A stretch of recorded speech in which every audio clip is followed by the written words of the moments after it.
অৰুণোদয় আঁচনি আমি ৩ আগষ্টৰ পৰা বিতৰণ কৰা কথা আছিল। ইয়াক এতিয়া আমি ১ আগষ্টৰ পৰা দিম। চৰাইদেউ, শিৱসাগৰ, যোৰহাট আৰু গোলাঘাট জিলাৰ অৰুণোদয় হিতাধিকাৰীসকলক এইবাৰ আমি ২৫০০ টকা দিম। অৰ্থাৎ ১৫,০০০ টকা বানত আক্ৰান্ত, গুৰুতৰভাৱে আক্ৰান্ত পৰিয়ালে পালে।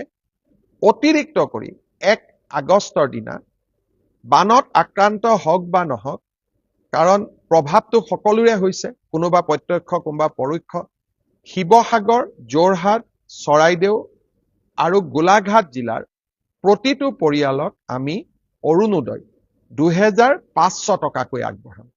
অৰ্থাৎ ১৫,০০০ টকা আমি গুৰুতৰ আক্ৰান্তসকলক দিলো, অতিৰিক্ত আৰু ২৫০০ টকা অৰুণোদয়ৰ পৰা পালে।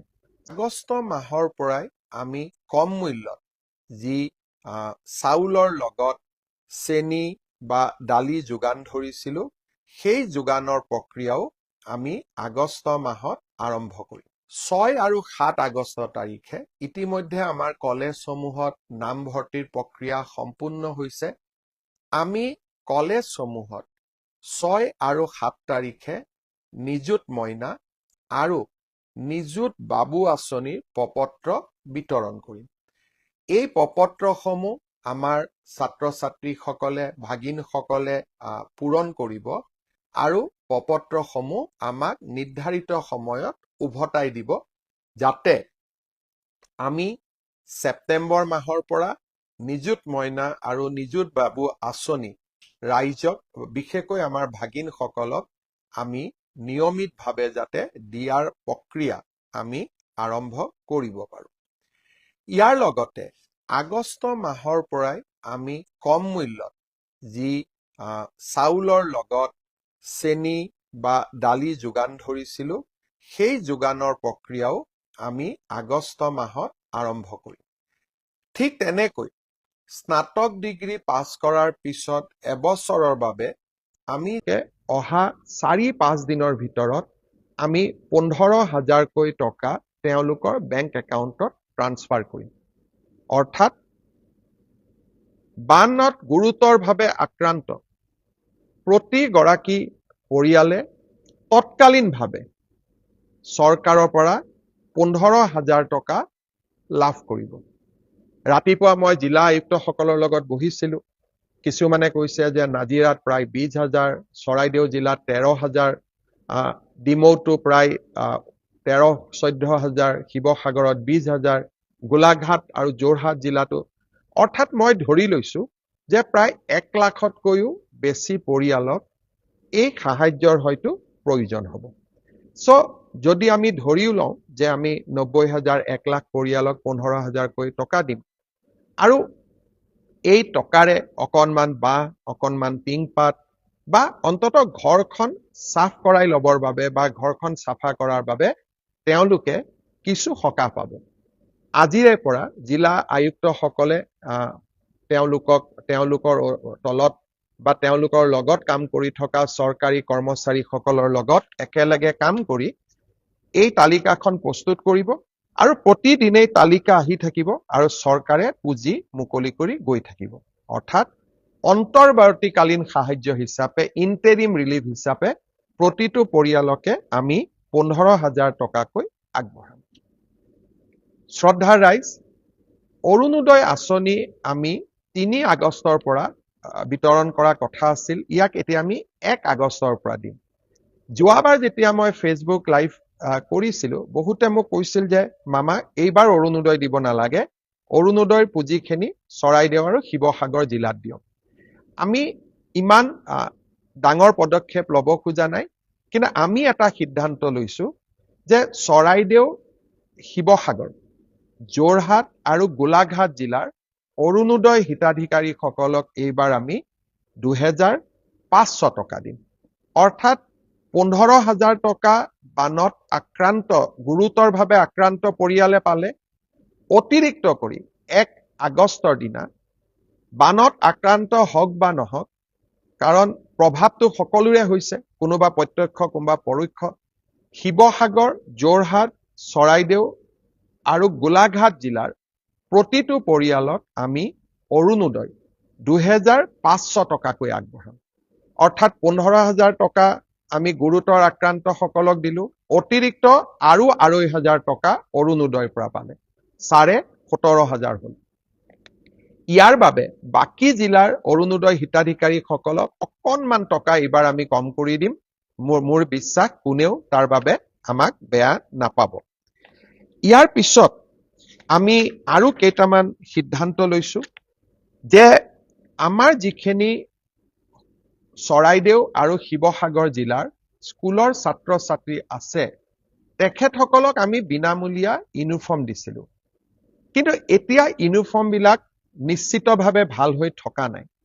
অহা এসপ্তাহৰ ভিতৰত আমি প্ৰতিখন স্কুল মেনেজিং কমিটিক আকৌ এবাৰ ল'ৰা ছোৱালীৰ ইউনিফৰ্ম যাতে প্ৰস্তুত কৰিব পৰা যায় তাৰ বাবে আমি ইউনিফৰ্মৰ টকা আকৌ এবাৰ মুকলি কৰি দিম। অৰ্থাৎ আগতে যি ইউনিফৰ্মৰ পুঁজি পালে এতিয়া সিমান ইকুৱেল পুঁজি আমি আকৌ এবাৰ মুকলি কৰি দিম, যাতে আমাৰ বিদ্যালয়ৰ ছাত্ৰ ছাত্ৰীসকলে ইউনিফৰ্মযোৰ স্কুলত পিন্ধি যাব পাৰে। যাৰ ইউনিফৰ্ম নষ্ট হ'ল তেওঁলোকৰ যাতে কোনো অসুবিধা নহয়। ইয়াৰ উপৰিও আমি সিদ্ধান্ত লৈছো যে অহা 1 তাৰিখৰ পৰা আমি বিদ্যালয়সমূহলৈকে পুনৰ এবাৰ বিনামূলীয়া পাঠ্যপুথি প্ৰেৰণৰ কাম আমি হাতত ল'ম। অৰ্থাৎ আগতে এবাৰ বিনামূলীয়া আমি পাঠ্যপুথি দিছিলো, পাঠ্যপুথিবিলাক বেয়া হৈ গ'ল। এতিয়া আমি আকৌ এবাৰ ৰিপিট আমি পাঠ্যপুথি বিতৰণ কৰিম। দ্বিতীয়তে শিৱসাগৰ আৰু চৰাইদেউ জিলাৰ হায়াৰ ছেকেণ্ডাৰী পঢ়ি থকা ছাত্ৰ ছাত্ৰীসকলক আমি এককালীন কিতাপ পত্ৰ কিনিবৰ বাবে 1,000 টকাকৈ দিম। যিসকলে BA BSc পঢ়ি আছে তেওঁলোকক আমি কিতাপ পত্ৰ কিনিবৰ বাবে এককালীন আমি 3,000 টকাকৈ আকৌ দিম। আৰু যিসকলে পোষ্ট গ্ৰেজুৱেট পঢ়ি আছে শিৱসাগৰ আৰু চৰাইদেউ জিলাৰ তেখেতসকলক আমি 5,000 টকাকৈ কিতাপ কিনাৰ বাবে আমি আগবঢ়াম। আকৌ এবাৰ মই ৰিপিট কৰি দিছো, স্কুলৰ ইউনিফৰ্মৰ কাৰণে প্ৰাইমেৰীৰ পৰা ক্লাছ 10লৈকে ইউনিফৰ্ম নতুনকৈ কিনিবৰ বাবে বা ইউনিফৰ্ম দিবৰ কাৰণে আমি ইউনিফৰ্মৰ পুঁজি আকৌ এবাৰ যোগান ধৰিম। দ্বিতীয়তে বিনামূলীয়া পাঠ্যপুথি আমি আকৌ এবাৰ যোগান ধৰিম। তৃতীয়তে উচ্চতৰ মাধ্যমিকত পঢ়ি থকা ল'ৰা ছোৱালীসকলক কিতাপ পত্ৰ কিনিবৰ বাবে আমি 1,000কৈ টকা দিম। ডিগ্ৰী পঢ়ি থকা ল'ৰা ছোৱালীক কিতাপ পত্ৰ কিনিবৰ বাবে আমি 3,000কৈ টকা দিম। আৰু বিশ্ববিদ্যালয় চৰাইদেউ আৰু শিৱসাগৰ জিলাৰ যিসকল ছাত্ৰ ছাত্ৰী বিশ্ববিদ্যালয়ত পঢ়ি আছে তেওঁলোকক আমি এককালীন 5,000 টকা আমি আগবঢ়াম। ইয়াৰ উপৰিও আজি এটা আমি সিদ্ধান্ত লৈছো যে যাৰ মাৰ্কশ্বিট নোহোৱা হ'ল, যাৰ চাৰ্টিফিকেট নোহোৱা হ'ল তেওঁলোকে সেৱা হায়াৰ ছেকেণ্ডাৰী কাউন্সিল বা বিশ্ববিদ্যালয়সমূহত ডুপ্লিকেট মাৰ্কশ্বিটৰ বাবে নিশ্চিতভাৱে আবেদন কৰিব। আমি সিদ্ধান্ত লৈছো যে শিৱসাগৰ আৰু চৰাইদেউ জিলাৰ ছাত্ৰ ছাত্ৰীসকলক বা আন ব্যক্তিক যিসকলে ডুপ্লিকেট মাৰ্কশ্বিট আবেদন কৰিব বা যিসকলে duplicate matric higher secondary certificate আবেদন কৰিব তেখেতসকলৰ বাবে কোনো মাচুল বিশ্ববিদ্যালয় বা কাউন্সিলে ল'ব নোৱাৰিব। ই সম্পূৰ্ণ বিনামূলীয়াকৈ উপলব্ধ কৰাব লাগিব। এই সিদ্ধান্তও আজি চৰকাৰে গ্ৰহণ কৰিছে। এতিয়া ইয়াৰ নেক্সট ষ্টেজটো কি? ইয়াৰ নেক্সট ষ্টেজটো হ'ল যে অহা 3-4 দিনৰ ভিতৰত আমি সমীক্ষা চলাম যে কাৰ ঘৰ ভাঙি পৰিলে, কাৰ ঘৰ ডেমেজ হ'ল, কাৰ ফিচাৰী নষ্ট হ'ল, কাৰ খেতি পথাৰ নষ্ট হ'ল আৰু কাৰ পশুধন নষ্ট হ'ল আৰু কাৰ তাঁতশাল নষ্ট হ'ল। এই এছেছমেণ্টটো আমি সমান্তৰালভাৱে আগুৱাই লৈ যাম। আমি যি এককালীন 15,000 টকা দিম বা অৰুণোদয় জৰিয়তে 2,500 টকা দিম, ই মাত্ৰ সাময়িক সকাহ। কিন্তু যাৰ ঘৰ ভাঙিছে, ঘৰ ক্ষতি হৈছে, তাক ঘৰ বনাবৰ বাবে, যাৰ পশুধনৰ মৃত্যু হৈছে তাক পশুধনৰ বাবে, যাৰ তাঁতশালখন নষ্ট হৈছে তাক তাঁতশালখনৰ বাবে, যাৰ ফিচাৰী নষ্ট হৈছে তাক ফিচাৰীৰ বাবে, যাৰ খেতি কৰিব নোৱাৰা অৱস্থা হৈছে তাৰ খেতিৰ বাবে। এই গোটেই এছেছমেণ্ট বিলাক 3 তাৰিখৰ পৰা আমি আৰম্ভ কৰিম। এতিয়াও বহু জাগাত যাব পৰা অৱস্থা হোৱা নাই। আমি লাহে লাহে এছেছমেণ্ট কৰি ৰাইজক সম্পূৰ্ণ ক্ষতিপূৰণ য'ত যেনেকে আমি নৰ্মছ মতে যিমান পাৰো আমি ৰাইজক যিসকল ৰাইজৰ ক্ষতি হৈছে তেওঁলোকক আমি ক্ষতিপূৰণ দিবৰ বাবে প্ৰচেষ্টা কৰিম। শ্ৰদ্ধাৰ ৰাইজ, এই যে আমি ছাত্ৰ ছাত্ৰীসকলক 1,000, 3,000, 5,000 বিনামূলীয়া ইউনিফৰ্ম, এই গোটেইবিলাক পুঁজি আমি মুখ্যমন্ত্ৰীৰ সাহায্য পুঁজিৰ পৰা প্ৰদান কৰিম। যোৱা কেইবাটাও দিনত মই দেখিছো যে 18 তাৰিখৰ পিছত মুখ্যমন্ত্ৰী সাহায্য পুঁজিলৈ মাইক্ৰ ডনেশ্যন সৰু 500 টকা, 1,000 টকা কৰি 4,610 গৰাকী ব্যক্তিয়ে আমাক ডনেট কৰিছে আৰু 60 লাখ টকা এই ধৰণে জমা হৈছে। আৰু কিছু ব্যক্তিয়ে যথেষ্ট ডাঙৰ কৰিও সহায় কৰিছে আৰু সেইসকলৰ নামো মই কোনোবা এটা লাইভত নিশ্চয় কৃতজ্ঞতাৰে সৈতে ল'ম। 2-1জন ব্যক্তিয়ে মই কেইদিন ইনষ্টাগ্ৰামত দেখিছো যে 2-1জন ব্যক্তিয়ে তাতে কৈছে মই ইমান টকা দিম, তাকে লৈ ইনষ্টাগ্ৰাম ৰীল ঘূৰি আছে।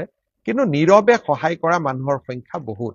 আৰু এই নীৰৱ দানৰ দ্বাৰা মুখ্যমন্ত্ৰী সাহায্য পুঁজিত এতিয়ালৈকে আমি 26,58 লাখ টকা লাভ কৰিছো। 26,58 লাখ আৰু 60 লাখ।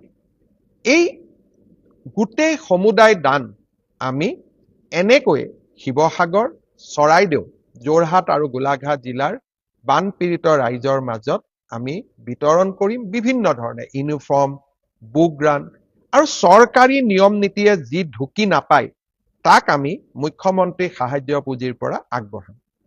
মই কাকোকেই নকওঁ যে আপোনালোকে মুখ্যমন্ত্ৰী সাহায্য পুঁজিত দান দিয়ক, কিবা আগবঢ়াওক, কাৰণ 2-1জনে ইয়াৰ ওপৰত দিয়া কমেণ্টে সঁচাকৈয়ে মনবোৰ কৰবাত নহয় কৰবাত বেয়া লগাই দিয়ে।